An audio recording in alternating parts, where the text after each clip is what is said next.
So, after printing this epic Titus figurine in stunning detail, using nothing but 100% FDM and a little bit of warp magic, it's time to make it look truly out of this world. Starting with the Thousand Suns Chaos Marine laying butthurt on the base, I'll walk you through my process of creating a truly reality warping paint job, from bright base coats and masses of masking to brilliant battle damage and glorious golden trim. I even try and give up on my first go at NMM, which showed potential but not enough to carry on with. So I sort of ended up with a kind of metallic, non-metallic metal effect. Still, it looks cool as buggery though. With that said, my dear band of heretics, come and see how you can create your own masterpiece, beautiful enough to entice you into the clutches of Tzeentch himself.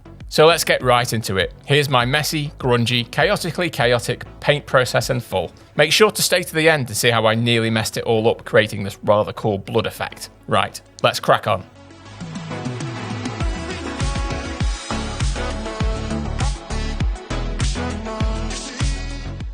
Right, let's take you through some of the stuff I'll be using. Yes, it is all Army Painter. No, I'm not sponsored by them. I did ask them this week in the email to say politely, no. But still, I do really like their stuff. I'm using the War Paint Air Mega Set, the Mega Brush Set, the Wet Palette, the extra large one, and the Fanatic washes. And yes, there will be affiliate links below. I'll get a small commission if anybody does actually click them. So, see Army Painter, I'm doing my bit. The reason I went for the Warpaint Air Mega Set is I like their Triad system, where you get a base, a mid, and a highlight for each colour. For the all-important yellows, I'll be using Demonic Yellow, Imp Yellow, and then highlighting with Matte White.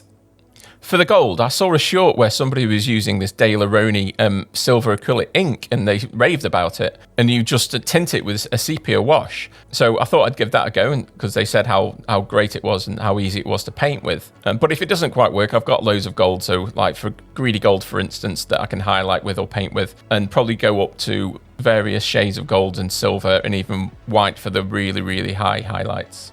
And this is a great example of why I like the Army Paint Air Set and the Triad system, because for the main part of the armour, I'm just sticking to the base of Sapphire Gem, the mid of Crystal Blue, and the high of Ionic Blue. So as I said in the intro, this video will be primarily focused on the Thousand Suns Chaos Marine and the base. Now with Thousand Suns Chaos Marines, it's often up in the air whether you start with the blue or the yellow, but I've decided to start with the yellow because on this particular model, all the yellow areas are raised, so that's going to be a lot easier to mask off when I do all the blue. So I'm covering it all in the aptly named Demonic Yellow to start with. And as you can see, it's really bright and vibrant and covers really, really well. And once all the yellow's done, it doesn't take very long, onto the blue, starting off with the base coat of Sapphire Gem to cover everything. And like a complete knobhead, I'd actually glued his arms on, which I really regretted and ended up actually trying to get them off, but because the super glue was really strong, it actually broke them at the shoulders. But because they're hidden by shoulder pads, it was no biggie. So top tip number one is magnets, magnets, magnets. Stick them on wherever you can. It's so much worth the extra effort to be able to have that versatility of taking stuff off and sticking it back on with ease. And as you can see underneath his armpit, it's really hard to get into that area with the base coat, into those recesses. So that's why I ripped what was left of his arms off. And obviously with this being the base coat and the darker shade, that's exactly where you need to be getting full coverage, as this rich, full blue base coat for the shadows will steadily get worked up into the trademark teal of a traitor from Tzeentch. Sorry, but I know I joked about the name Tzeentch in my last vid, but come on, can you imagine the scene when the gods of chaos were picking their names? I am the blood god, the taker of skulls, kicker of asses. My name should be Bloodborne, war-torn, born, torn. Corn, yes, Corn, this is a fitting name. I'm the Plague Father, Decay Daddy. My physical manifestation is enough to give even the bravest foe a nasty bellyache that will blabble and gurgle and niggle. That is a perfectly grotesque name. Well, my name should sound succulent, decadent, hedonistic, for there is art and beauty to the way I torment and slay my prey, my slayness, slaynesh, slanesh. That's the very sound I make as I feast on a banquet of mortal souls. Right, I've got one that will beat you all, for I am the Lord of Sorcery and the Weaver of Change. I shall forever be known as Tzeentch. What was that? Tzeentch? No, wait, that wasn't it. It's too late now. You said That was a shitting sneeze. No take-backs. Soft titty. No, you fussy little fuckers. Bloody dickhead. Prick. Well, wasn't that entertaining? Amazing to get that footage, really. If by some miracle you're still watching and haven't switched off, please remember to like and subscribe. Right, so onto the loincloth using skeletal bone and bleached bone. Pretty straightforward, really. Bit of a highlight on the higher bits, and then I thought it was a bit too bright, so I'm going to wash it all with some sepia wash and make it all dirty, and then I'll come back and do the highlights and shading a little bit later. You get the idea. Then it was onto the really fun bit. Yay, masking all the yellow bits properly, which I didn't do at the beginning when I first put the blue on. It's been a bit lazy, but yeah. I'm going to go with another top tip here. Use a new blade. I didn't. It just ripped through stuff. It was a lot more difficult than it needed to be. Then it's tedious as hell. There's a lot to do. This is quite easy masking compared to what I see a lot of people doing. But even this is just not fun at all. It's actually quite satisfying when you go over it with the blue and then peel it all off. But yeah, when you're actually doing it, it's just very boring, as you can see. Masking is fucking shit. Well put. Anyway, go back over everything again with the sapphire gem blue base coat like before. Then on to the next two coats, which is the crystal blue, which will cover most of the model, and then the ionic blue, which will be sprayed from this sort of angle. So everything's highlighted in that lovely teal from the point of view that most people are going to see the model from. So as you can see there, bit of shading towards the back and underneath where it's not really going to get looked at. Across the side of the face from right to left, like lighter on the right towards the front of the model. Like the undercoat and the mid-tones more visible on the left. It gives that sort of nice overall effect that you can then build into with the battle damage and the golds and all that kind of stuff, really. Now on to the very satisfying bits of pulling off the masking. It wasn't perfect around the edges, but it's all going to be washed anyway, and all that wash is going to get into those edges with edge highlighting as well and edge shadowing. So it's all going to get tidied up as I make the model look even messier, if that makes sense. I have really shaky hands as well, so it's really good to have like a battle-worn effect because it can really hide all the untidy edges. And a quick save point of matte clear coat. And also, while I've got the extractor out, I just base coat the base in black. Right, onto the gold. So I saw this tip of using this ink, adding the sepia into it. I had to add quite a lot of the sepia to even get that dark, and on camera it looks really silver, but in person it didn't seem that bright at all. It did seem quite like a white gold. It was a bright gold, but I know that I'm going to go over it with the sepia wash anyway to darken it all down. So starting off quite light was okay, to be fair. It went on really smooth and easy. It was and didn't run or pull or anything. It was like really easy to use, really thick. The coverage was excellent. So yeah, this is the way I'll be doing golds and metallics going forward, I think, with these inks. The great thing I love about painting these sorts of large figurines, the larger the better, is that it doesn't matter if you've got shaky hands, because the details are so large and usually raised like they are here, just makes it a breeze compared to the usual size of Warhammer figures. So another top tip is don't be daunted by large figures. It's actually a lot easier than you think, probably a lot easier than doing smaller figures, for me anyway. And on to another top tip. Don't be afraid to get messy, even though you look quite nice and neat and clean. If you're going for that worn, lived-in sort of battle damage look, you've got to get messy. But because I'd put the clear coat on, I knew that I could potentially get a lot of it off if I made an error. And so here probably went a little bit hard with it, so just took a little bit of it back off again, dead easy. But dabbing away at it actually enhances the sort of look. It just does leave behind a bit of a stain and a sort of pattern. So yeah, just all adds to the effect. Because I think it's best to have like really bold areas of shading that you really pull out, mixed in with subtle splatters and stains and all that kind of stuff that your eye doesn't really notice, but it all adds up. So do that across the rest of the model. You can see where I've ripped his arms off here.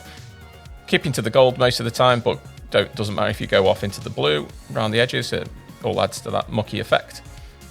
If you've seen the 3D printing video of printing this model, you'll know that hand was a bit crabby, but as you can see, it's looking pretty neat now with a nice lick of paint that helps hide a lot of the issues I had with it.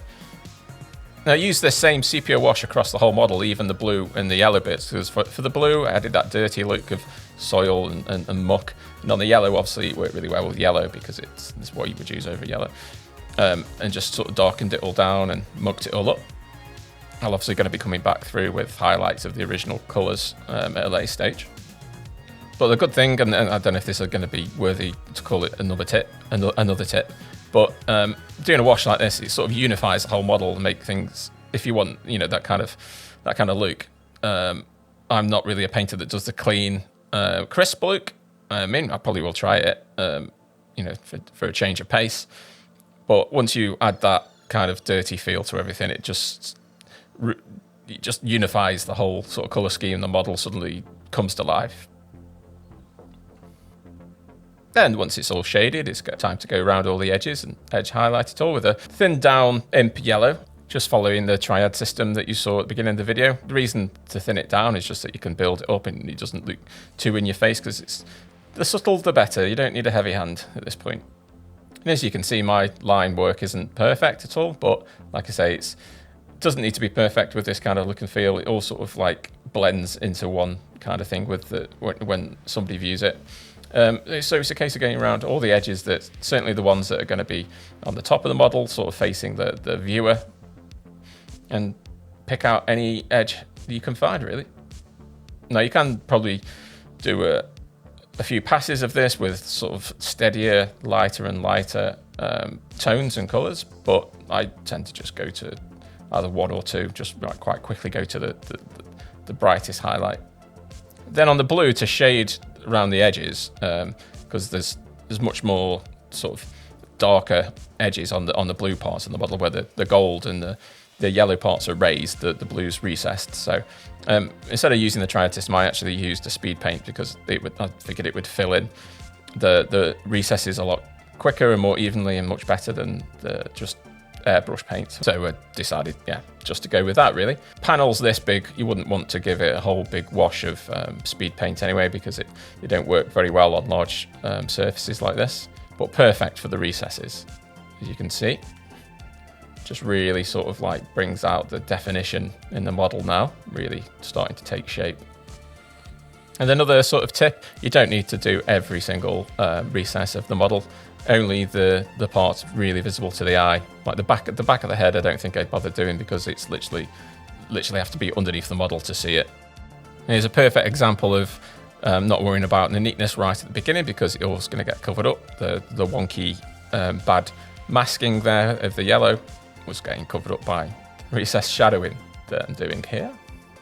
Now this is where I had a little bit of a go on a bit of a large gold section that was a bit out of sight, to see if, I could sort of have a bit of a go at this NMM that everybody seems to love doing. And I wasn't trying to do it the neatest ever. I was just playing about with it to get a sort of feel for where, how the different colours would sort of, the different shades, I should say, should blend together. I think if I took some time over and really sort of thought about where the shades should go, perhaps on smaller bits of metal, I think I could actually give it a good go and get some good results. But I figured it's going to be a lot of painting to do an effect that I've already got pretty much done already. So I just went through and just highlighted the edges of the gold in pretty much straight to a sort of thin down white, and then steadily did smaller and smaller sections and less thin down until it was just like pure thick white, right, just in little touches. Then took the same approach with the ionic blue for all the edges on the armor parts that needed highlighting. Really starting to look good now. This is where you start getting really excited. Now I must apologise for this next bit, because I had a lot of trouble with the camera phone either running out of room or actually overheating, because I was filming everything in 8K so that I could punch into details a little bit easier. So it was adding the chips and damaged parts to the paint and the model. So I thought, well, here's a bit of a reconstruction. So using that silver ink, get it out on a ripped up bit of sponge from somewhere, dab it on. The rougher the better. That big blodge right in the middle is probably a little bit too defined a shape. You want the one like the one above it, where it's got little thin bits coming off. Look pretty cool. Just get a dark color of the sort of shade color of whichever part of the model that you're on, or flesh as it is here. Just trace around one side of it in the dark color, and then the other side in a lighter color. And it doesn't even really need to be that well blended. It's it looks quite, obviously put those two colours together there, and then when you paint that on, it looks quite unblended and perhaps a little bit clumsy, but actually, when you see it on the model, it actually is quite effective. I did actually get to film a little bit of the painting of the model side of things. I just hadn't got any of the splodging of the silver onto the model to start with. But just got to go a little bit steadier here. But as you can see, it looks really effective, even though it's not blended, it's quite sharply defined. I think it actually adds to the effect and looks quite deceptively three-dimensional. So as you can see now, things are really starting to take shape.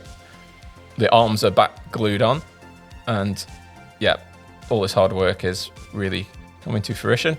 It's got a silver base coat on the eyes, you might see. That's going to be covered in green in a short while. I wasn't going to put highlights and shadows on the yellow parts to make them look sort of recessed and beveled, but yeah, I decided to go through, even though they're really small. It was worth doing for the overall effect. I mean, you don't want to start getting lazy at this point.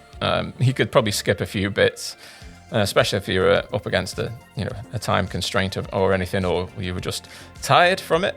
But it's worth doing.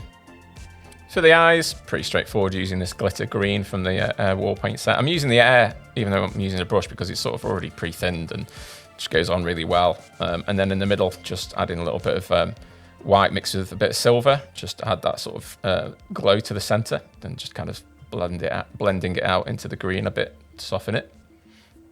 It ended up not actually being that blended, but to be honest, it sort of fools your eye, being quite well defined.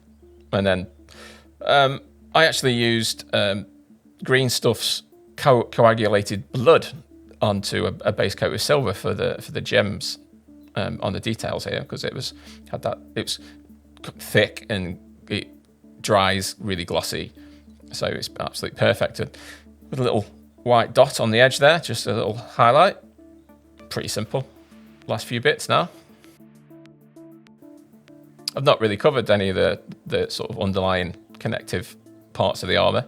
There's the just basic black undercoat, a light grey mid-tone across the tops, and then just followed up with a thin down white small highlight at the very, very top part. So pretty simple, but needs doing. Needs to pick out that detail.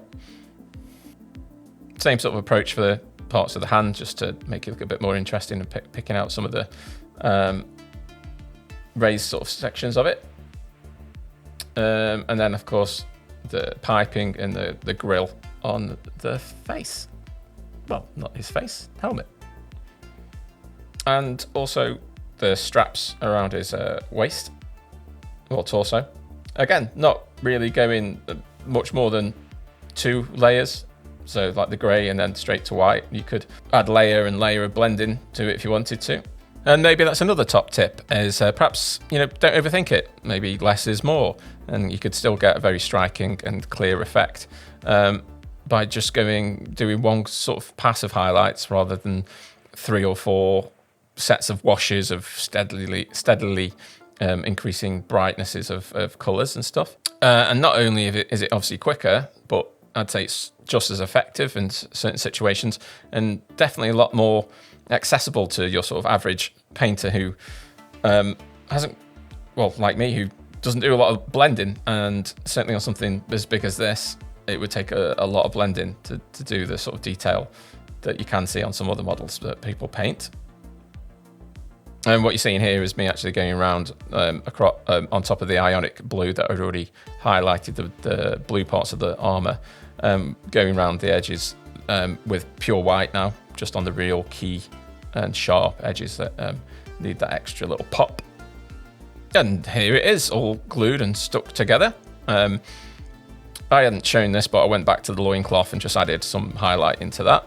That I did do with a bit like sort of wet, thin down shades to blend them in a little bit, because it's more of a sort of softer look to it, not quite as defined edges. So that was a bit of playtime with blending. But as you can see, especially on that hand, I mean, if you like I say, if you go back to the printing video, that hand was really quite crabby. But yeah, this is 100% FDM. Not only did it look great off the printer anyway, but honestly, if I said to somebody that that had come off a resin printer, I think they would actually believe me now, and wouldn't believe that it was actually FDM. So just mixing the pink and the purple colours just to fill in the blooded stumps of his limbs. Kind of got the colour sort of profile from the Space Marine 2 game when they get splattered with a sword. That's the sort of colour of the blood. For the base, just keeping it simple, just dry brushing, making it look like in different shades of grey and sand colours to sort of layer it up. Want it simple? It's a large base. It's got obviously got this the Chaos Marine on it, so that's going to take a lot of interest. You don't want it competing with that, so just as basic as you can probably get it. So yeah, you don't want it to look unloved or untouched, but you don't want it to take attention away from the important parts. Tip with dry brushing, I always used to use a paper towel to get rid of the excess, but that just takes away the medium and just leaves dry particles of paint. So that's why you get a chalky effect sometimes. So instead, use the what you can just see off screen to the right, which is the plastic paint palette that comes with the Army Painter wet palette set, and just paint it into the palette to get rid of most of the paint that way. What it does, it doesn't dry out the brush, so you've got just less paint on there, but it's not just the chalky pigment. Chalky pigment sounds a little bit like a comic book character's name. So instead of just using the same paint strokes over and over again and just picking out the same highlights, I actually went with a bit of a dabby effect, a dappled effect with some of the lighter colours and the sort of sandy colours. I think really builds up the sort of texture. Then once the blood parts had dried, I came back with a purple Alchemy speed paint. It was a little bit overpowering, so went back with a Q-tip or earbud, as we call them in the UK, and just wiped off the still wet speed paint off the tops and just left it in the recesses. And that, for the most part, ladies and gentlemen, is the model done. Now, I had this idea of a painting effect that I'd already tested out earlier in the week on some old models that I didn't need, is this epoxy glue that I just chuck the purple paint into and just splat it around the place. But, as you'll see, get a little bit close to absolutely ruining the the whole model, because this stuff dried so quick. I mean, I'm talking within a minute, it was turning to like just rubber, and I'd already got it on the model and not in the right places and not enough of it. It was so stringy almost instantly as well. So it was, you'll see, it was really not the best stuff to use, but it was the only stuff I had on me. And the thing is with me, I don't make the right decisions a lot of the time. I just go, oh, let's try it. Let's see what happens. And I get lucky, I think, a lot of the time. Luckily, I was able to. I mean, look how stringy that is instantly. It was such a fact. This could have turned really messy. This could have ruined a lot. And even the speed paint isn't even dry. So yeah, I was a little bit impatient. I was just dabbing it on. I wanted it to look like oozing, blood, not this stringy, weird, sort of gooey mess that it ended up being. I kept persevering with it, even though it was drying quicker and quicker. And I have to say, it gets to a certain dryness really quick, but it'll stay like that for quite a while. It'll take, a couple of hours to actually fully cure, but it gets to this stringy mess really, really quick. I was really struggling. Now it's all over my hands, all over the little wooden stick. I'm trying desperately to move the model around and not get it all over the place by not being able to use my fingers. And you can see, look how rubbery that is. It's just a bit of a mess. As I said, luckily I was able to get it off. And what do? Oh, instead of cutting my losses and thinking of something else, I just try it again. Luckily this time, yeah, I was just a bit quicker. I don't think I put as much glue into it this time. And as you can see, straight away, stringy, but it's just runny enough to get the effect that I needed. And what I learned from the test that I'd done, is that once it's on there, even though it's you can get quite stringy, and you can get your fingerprint in there and notches and bubbles and all sorts of stuff. Once left to just settle, it sort of relaxes and does look very organic and sort of goo-like. So it did start to look, once dried and once sort of just left alone a little bit. See, some parts of it are sort of drying here, so it's almost like getting that sort of texture to it. But like I say, as it relaxes over time, those sorts of things disappear and it just goes quite soft and undulated and a lot calmer. So I could just keep going at it and just adding more and more. I figure, why not? Go big or go home. More like I'm at home already, so just go big, I guess. Now, I didn't have much of it left, and I wanted to put some on the fingertips because I figured he would sort of grab at his wounds. And I wish I had more, because I would actually add it more to not just coming out of that leg wound, but actually onto the metal and the armor around it, because it would have splatted off and splatted around a little bit more than just coming out. So it would have been got a little bit more everywhere. But yeah, that's pretty much it. Just adding it to the fingers, and you can call it a day now on that. I think it's on to Titus himself. If you've not already seen the full 100% FDM print process video, then click somewhere around here.